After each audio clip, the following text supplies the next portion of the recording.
दोस्तों, कैसे हो आप लोग? आई होप आप लोग बहुत ही अच्छे होंगे। तो मेरा नाम है राजकुमार। मैं लेके आ चुका हूँ एक नई स्टोरी।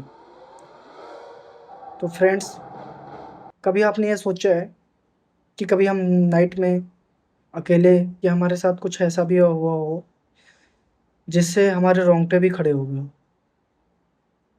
काफ़ी बार होता है, काफ़ी दोस्तों के साथ, काफ़ी भाइयों के साथ होता है कि हम कहीं नाइट में अकेले जा रहे हैं, तो हमारे साथ कुछ ऐसा हो जाता है जिससे हमें खुद के ऊपर यकीन नहीं होता कि हमारे साथ कि ये क्या हो गया।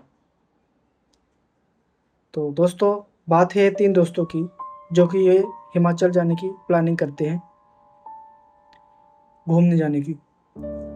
तो ये अपने-अपने घरों से जब निकलते हैं, तो फिर रास्ते में पहुँच के आधे घंटे का स्टॉप लेते हैं, क्योंकि ये काफ़ी दूर से चलते आते हैं। तो नाम इनका रख लेते हैं। एक का नाम रख लेते हैं शुभम, दूसरे का नाम नील और तीसरे का नाम करण।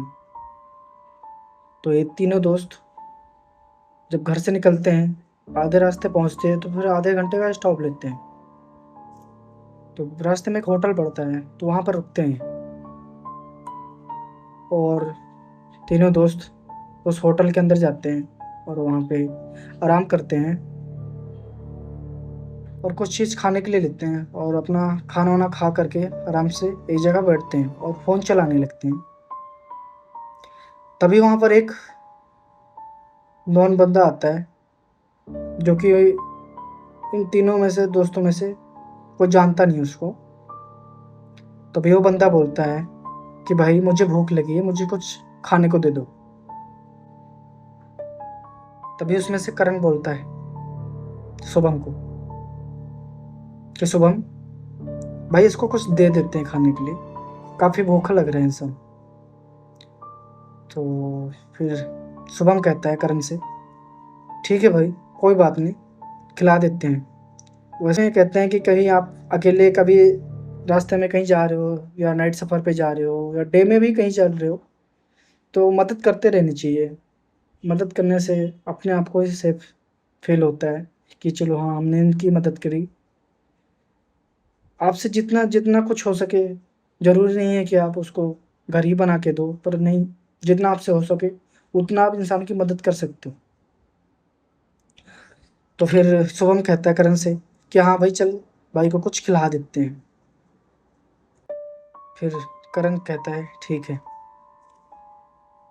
तो करण और शुभम दोनों उस होटल के अंदर जाते हैं और उस भाई के लिए कुछ खाने के लिए लेके आते हैं और उनको देते हैं कि ले भाई, आप भी खा लो, आप भूखे हो।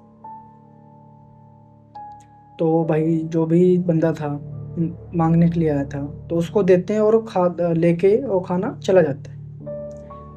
तभी उसमें से नील बोलता है कि भाई, उसको तो आपने खाने के लिए दिया और उस भाई ने हमसे कुछ बोला भी नहीं और खाना लेके चला गया, ना कोई थैंक यू ना कोई शुक्रिया। तो अभी उसमें से शुभम बोलता है कि भाई हमने मदद की है, हमने कोई थैंक यू और शुक्रिया के लिए नहीं किया, हमने तो एक नॉर्मल तरीके से हमने इंसान की मदद की है। करण भी यही बोलते हैं, हाँ भाई आप सही कह रहे हो। तभी नील बोलता है, अच्छा भाई कोई बात नहीं। तभी वो उनका स्टाफ ख़त्म हो जाता है, फिर वहाँ से वो निकलते हैं, फिर रास्ते में चलते हैं। तो चलते-चलते काफ़ी शाम हो गया था, शाम के 7:30 बज चुके थे और तभी वो रास्ते में पहुँचते हैं और उनको कुछ ऐसा कुछ सामने दिखाई देता है। तो फ्रेंड्स, उन तीनों दोस्तों को रास्ते में क्या दिखाई देता है, उससे निकल पाएंगे या नहीं? अगर आपको ये कहानी अच्छी लगी हो और आपको आगे का सुनना है, तो कमेंट में ज़रूर बताइए। हम आप जल्दी लेके आएंगे आपके लिए इसकी आगे की कहानी। तब तक के लिए गुड बाय।